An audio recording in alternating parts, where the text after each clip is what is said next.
ಅಲಂಕಾರಗಳನ್ನ ನನ್ನ ಕಣ್ಣಿನಿಂದ ನೋಡಬೇಕು ಅನ್ನೋ ಆಸೆ ಆಗಿದೆ. ನಾನು 99 ವರ್ಷದ ಮುದುಕ.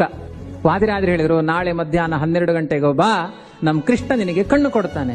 ಎಂತ ಚಾಲೆಂಜು! ಆ ಬ್ರಾಹ್ಮಣ ಸಾಮಾನ್ಯ ಅಲ್ಲ, ಸ್ವಲ್ಪ ನನ್ನ ಬಾಯಿ ತರ ಅವ. ಎಲ್ಲಾ ಕಡೆ ಹೇಳಿಕೊಂಡು ಹೋದ. ಪ್ರಚಾರ ಆಯ್ತು. ಸಿಕ್ಕಾಪಟ್ಟೆ ಜನ, ಮಧ್ಯಾಹ್ನ ಕಾಲಕ್ಕೆ ಸಾವಿರಾರು ಜನ ಕೃಷ್ಣ ಮಠದಲ್ಲಿ ಸೇರಿದ್ದಾರೆ. ಯಾಕೆ ಅಂದ್ರೆ ಕಣ್ಣು ತೆಗೆಯೋರು ತುಂಬಾ ಮಂದಿ ಇದ್ದಾರೆ, ಕಣ್ಣು ಕೊಡೋರು ಯಾರು ಅಂತ ನೋಡ್ಲಿಕ್ಕೆ ಬಂದ್ರು.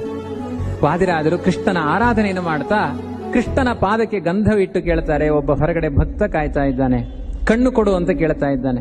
ನಿನ್ನ ಪಾದ ಕಮಲವನ ಅನನ್ಯವಾದ ಭಕ್ತಿಯಿಂದ ಆರಾಧನೆ ಮಾಡ್ತಾ ಇರುವ ಭಜಕ ನಾನು ನಿನ್ನ ಪಾದಕ್ಕಿಟ್ಟ ಗಂಧವನ್ನ ಭಕ್ತನಿಗೆ ಕೊಟ್ಟು ಕಣ್ಣಿಗೆ ಮುಟ್ಟಿಸಿಕೊ ಅಂದಾಗ ಅವನ ಕಣ್ಣು ಕಾಣಬೇಕು. ಕೃಷ್ಣ ಜಾಗ್ರತೆ. ದೇವರ ಹತ್ರ ಮಾತನಾಡೋದವರು, ವಾದಿರಾಜರು ಮಾತನಾಡುವ ಕ್ರಮ.